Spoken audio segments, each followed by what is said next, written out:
بسم اللہ الرحمن الرحیم۔ السلام علیکم ڈیئر اسٹوڈنٹس۔ آج ہمارا تدریسی عنوان ہے عقیدہ آخرت اور دین اسلام میں اس کی اہمیت۔ اس عنوان کو پڑھنے کے بعد آپ طلبہ اس قابل ہوں گے کہ آخرت کے اسلامی تصور کو بخوبی سمجھ سکیں۔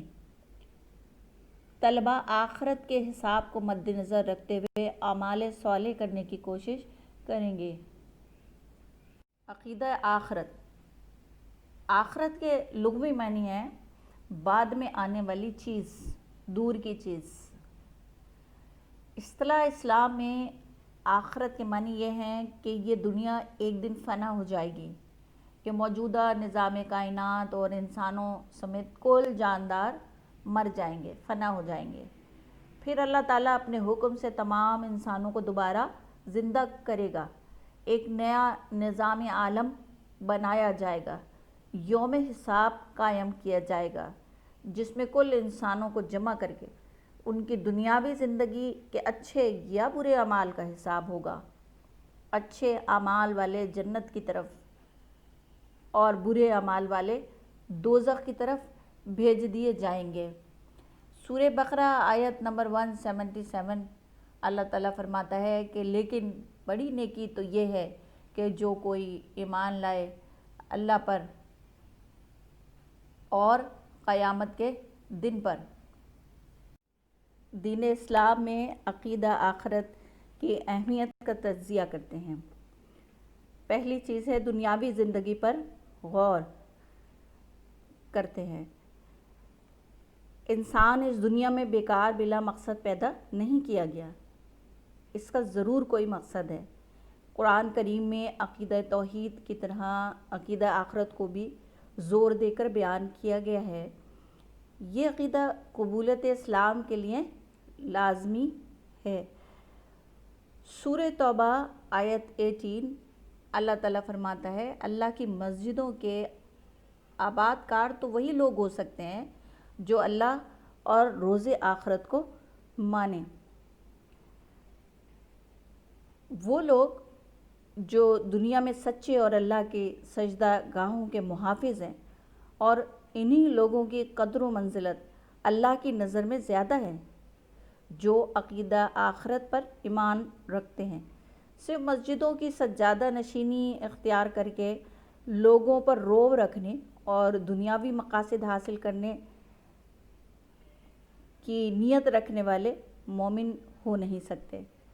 سورہ مومنون میں اللہ تعالیٰ آیت نمبر 115 میں فرماتا ہے سو کیا تم خیال کرتے ہو کہ ہم نے تم کو عبث بنایا؟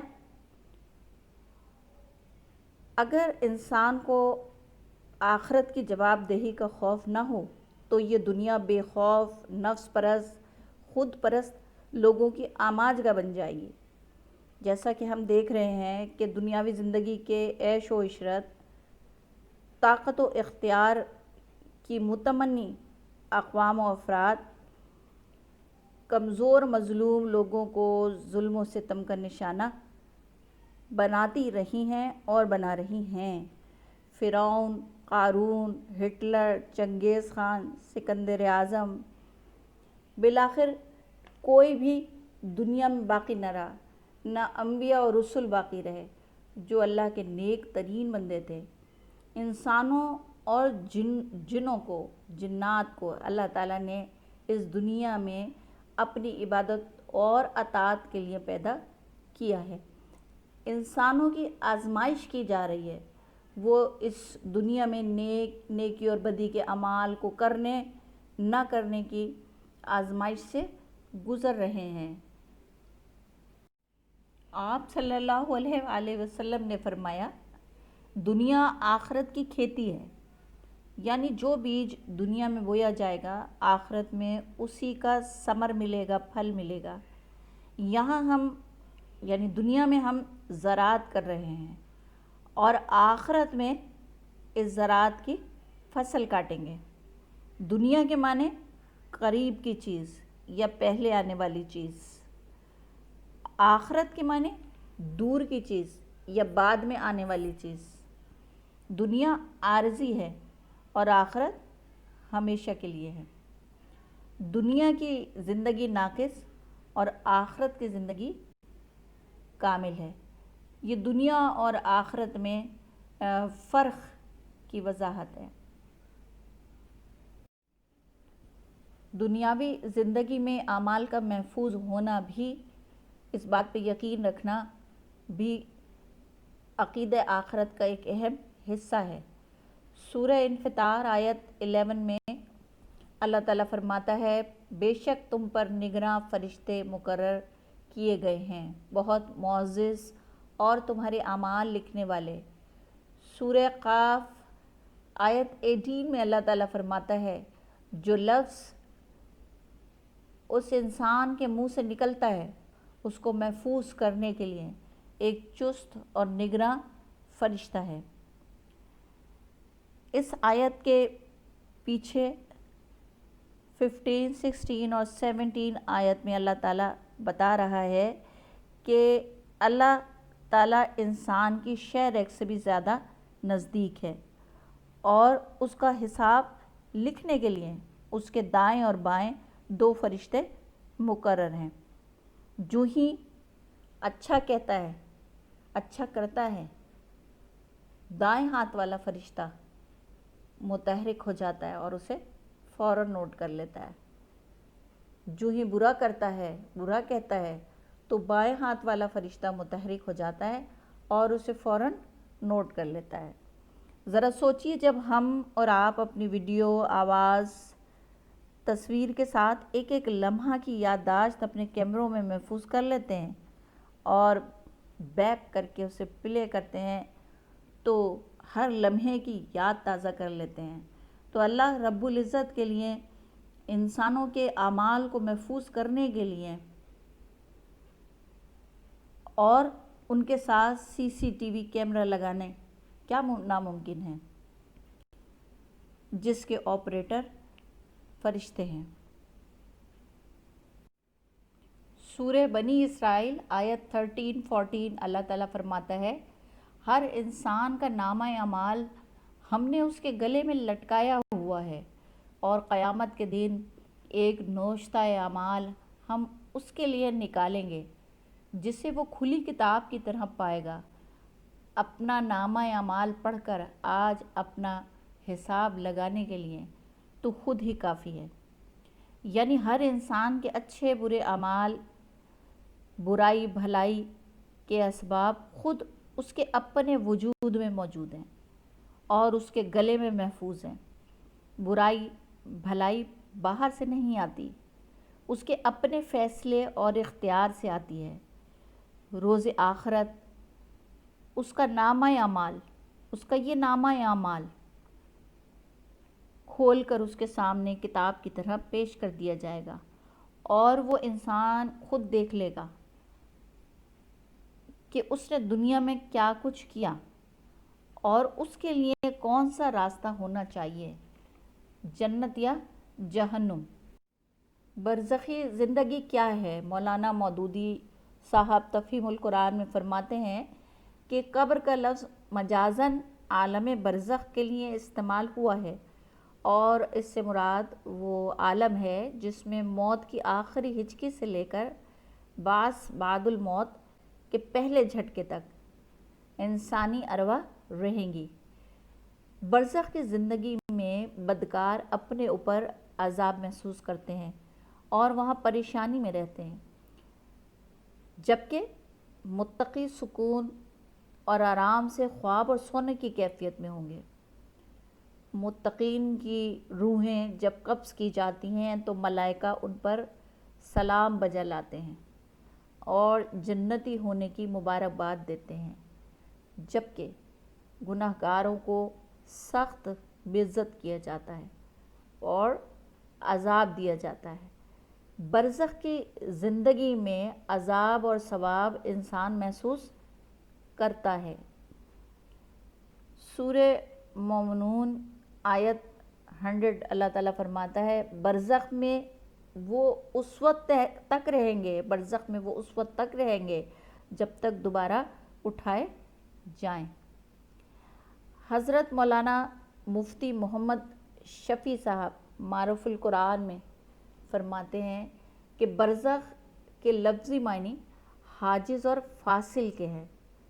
دو حالتوں میں یا دو چیزوں کے درمیان جو چیز فاصل ہو اس کو برزخ کہتے ہیں. اس لیے موت کے بعد قیامت اور حشر تک کے زمانے کو برزخ کہا جاتا ہے کہ برزخ دنیاوی حیات اور آخرت کی حیات کے درمیان حد فاصل ہے. برزخ سے لوٹ کر کوئی دنیا میں نہیں آتا اور حشر سے پہلے دوسری زندگی نہیں ملتی، یعنی قیامت سے پہلے دوسری زندگی نہیں ملتی. یعنی دوسری زندگی کے لیے نیک اور بد دونوں طرح کے لوگوں کو انتظار کرنا ہوتا ہے. مختصر یہ کہ برزخی زندگی دنیاوی اور آخرت کی زندگی کے درمیان کا فاصلہ یا کیفیت ہے. جب گناہ گار کو موت آتی ہے تو زندگی کے پس پردہ مناظر دیکھ کر کہتا ہے مجھے دنیا میں لوٹا دے، میں نیک کام کروں گا. یعنی جزا و سزا موت کے عالم میں شروع ہو جاتی ہے. اللہ تعالیٰ کسی بندے کو انتقاماً سزا نہیں دیتا بلکہ یہ اس کے اعمال کا معاوضہ ہے. مسلم و بخاری کی حدیث ہے کہ جنتی مردے کے سامنے دوزخ و جنت دونوں کے مناظر پیش کر کے کہا جاتا ہے کہ اگر اچھے اعمال نہ کرتا تو تیرا مقام دوزخ ہوتا، مگر تیرے اعمال کے باعث یہ جنت تیرا مقام ہے. آخرت کی سب سے اہم زندگی اخروی زندگی ہے. سورہ بقرہ کی آیت 20 میں اللہ تعالیٰ فرماتے ہیں کہ حالانکہ تم بے جان تھے پھر زندہ کیا تم کو، پھر جلایا جائے گا تم کو، پھر اس کی طرف لوٹائے جاؤ گے. اس آیت میں 2 مرتبہ انسان کی مردہ حالت اور 2 مرتبہ انسان کی زندگی کو بیان کیا گیا ہے. آخرت کی زندگی روز قیامت سے شروع ہوگی. قرآن و حدیث میں اس کی تفصیل بیان کی گئی ہے کہ پہلا سور پھونکا جائے گا جس سے تمام جاندار مر جائیں گے، یہ کائنات ختم ہو جائے گی، اور پھر دوسرا سور پھونکا جائے گا، ایک نیا عالم وجود میں آئے گا، تمام مردے زندہ ہو جائیں گے، جوق در جوق اللہ کے سامنے پیش کیے جائیں گے. اللہ تعالیٰ ترازو قائم کرے گا، اعمال کا وزن ہوگا، نیک اعمال والے اور بد اعمال والے الگ الگ ہو جائیں گے. اس قیامت کو قرآن پاک میں مختلف ناموں سے پکارا گیا ہے. یوم الحساب، یوم الجزا، یوم الفصل، یوم القیامہ، یوم الحسرہ، یوم الدین، یوم الجمع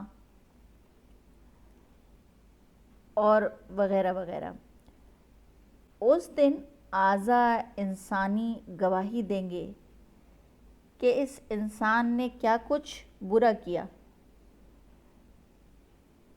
کوئی رشتہ، کوئی دوستی، کوئی کسی پہ توجہ نہ دے گا، نفسا نفسی کا عالم ہوگا، ہر شخص کو اپنی ہی پڑی ہوگی.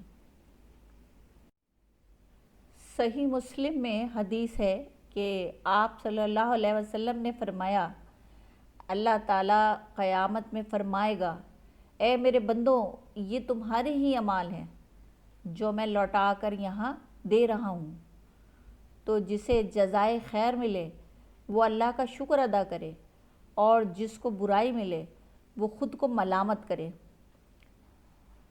سورہ نام آیت 164 اللہ تعالیٰ فرماتا ہے کہ ہر شخص جو کچھ کمائے گا یعنی اس کا گناہ اس کے ذمے ہوگا، اور کوئی اٹھانے والا کسی دوسرے کا بوجھ نہ اٹھائے گا۔ اللہ تعالیٰ انسان کی ذرہ برابر نیکی کو بھی دیکھے گا اور دیکھ رہا ہے، اور اللہ تعالیٰ انسان کی ذرہ برابر بدی کو بھی دیکھتا ہے اور دیکھ رہا ہے، اور پورا اس کو اس کا حساب ملے گا۔ کفار مکہ آخرت کے بارے میں اپنا شک ظاہر کرتے تھے، اور یہ منکرین آخرت شبہات کرتے تھے، جسے قرآن پاک میں بیان کیا گیا ہے سورہ سجدہ آیت 10، اور کہتے ہیں کہ ہم زمین میں نیز تو نابود ہوں گے، تو کیا کہیں پھر ہم نئے جنم میں آئیں گے۔ سورہ یاسین آیت 78 میں اللہ تعالیٰ ان کے شک کو ظاہر کرتا ہے کہ کون زندہ کرے گا ہڈیوں کو جب کہ وہ بوسیدہ ہو گئی ہوں۔ اللہ تعالیٰ منکرین آخرت کے شبہات کا قرآن کریم میں اس طرح جواب دیتے ہیں۔ سورہ روم آیت 27 اللہ تعالیٰ فرماتا ہے، اور وہی ہے جو پہلی بار پیدا کرتا ہے اور وہی دوبارہ پیدا کرے گا۔ سورہ یاسین آیت 79 میں اللہ تعالیٰ فرماتا ہے، اس سے کہو انہیں وہی زندہ کرے گا جس نے پہلے انہیں پیدا کیا تھا، اور وہ تخلیق کا ہر کام جانتا ہے۔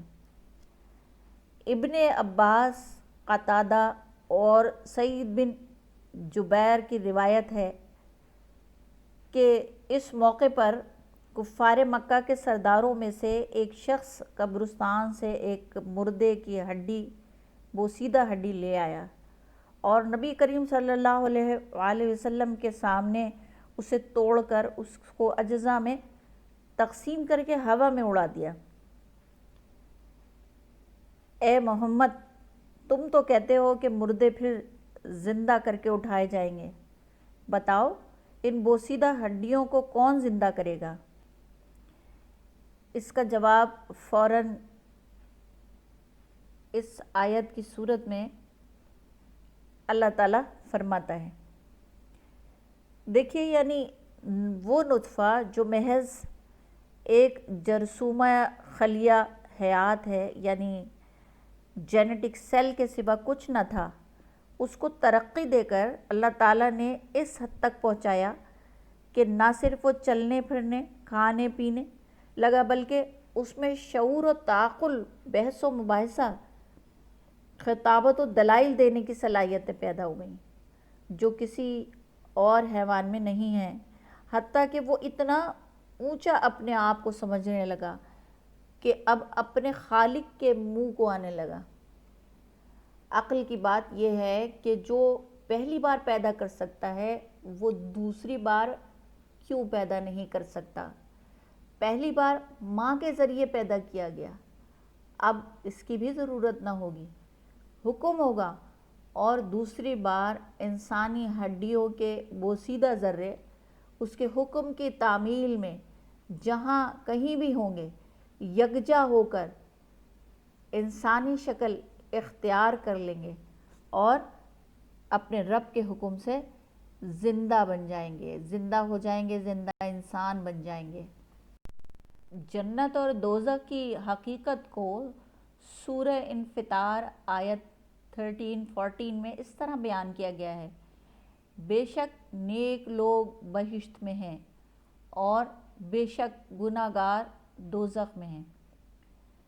دوزخ کیا ہے؟ سورہ قاریہ آیت 9، 10 اور 11 میں اللہ تعالیٰ فرماتا ہے، فَأُمُّهُ ہاویہ، تو اس کا ٹھکانہ گڑھا ہے، وَمَا أَدْرَاكَ مَا هِیَ، اور تو کیا سمجھا وہ کیا ہے، نارٌ حامیہ، آگ دہکتی ہوئی۔ دوزخ کا پہلا تصور جو قرآن و حدیث سے ملتا ہے وہ دہکتی ہوئی آگ ہے، جس کی تکلیف کو برداشت کرنا انسانی جسم کے لیے سب سے بڑا عذاب ہے۔ جو کچھ کھانے کو ملے گا وہ بد مزہ بدبودار ہوگا۔ انسان دنیا میں آگ کی تکلیف کو محسوس کر سکتا ہے، یہ اس کے لیے اس عذاب کو سہنا، آگ کی عذاب کو سہنا سب سے زیادہ مشکل ترین کام ہے۔ جنت اور دوزخ کی حقیقت کیا ہے؟ سورہ دہر آیت 4 میں اللہ تعالیٰ فرماتا ہے، ہم نے تیار کر رکھی ہیں منکروں کے واسطے زنجیریں اور طوق اور دہکتی آگ۔ المختصر، دوزخ برے اعمال کے بدلے آخرت کی زندگی میں تکلیف دینے والی جگہ ہے، جہاں گناہ گاروں، مشرکوں اور کافروں کو ڈال دیا جائے گا۔ مسلمان جو گناہ گار ہوگا اپنے ہر گناہ کا بدلہ بھگتے گا اور بالآخر ساری سزائیں کاٹنے کے بعد جنت کی طرف آئے گا۔ جنت کیا ہے؟ ایک آرکیٹیکٹ کہتا ہے کہ میں نے ایک آئیڈیل شہر بنانے کا سوچا۔ اس کے لیے میں نے ہوم ورک کرنا شروع کیا۔ میرے ایک مصنف دوست نے مجھے مشورہ دیا کہ تم محمد صلی اللہ علیہ وسلم کا قرآن پڑھو، اس میں آئیڈیل سٹی کا بہترین تصور تمہیں ملے گا۔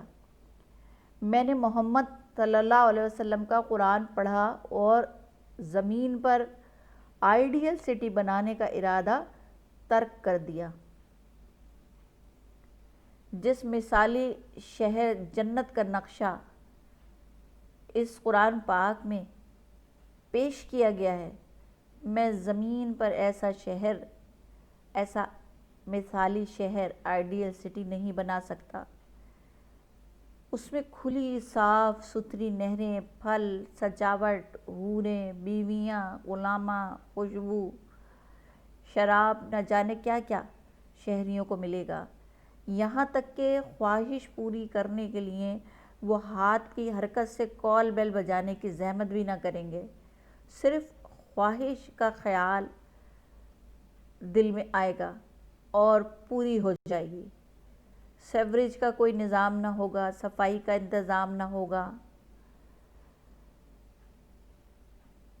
دنیا میں ایسا شہر بنانا ناممکن ہے، دنیا میں ایسی رہائش اختیار کرنا ناممکن ہے۔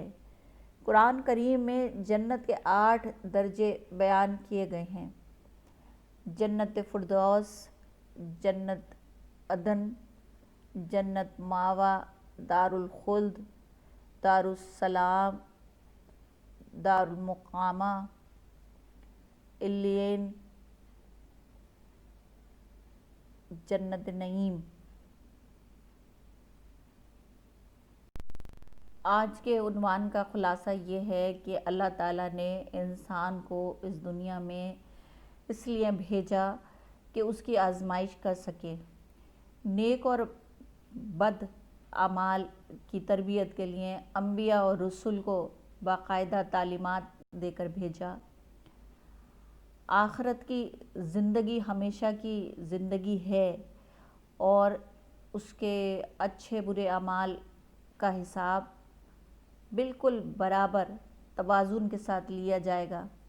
برے اعمال والے دوزخ کی طرف اور اچھے اعمال والے جنت کی طرف جائیں گے۔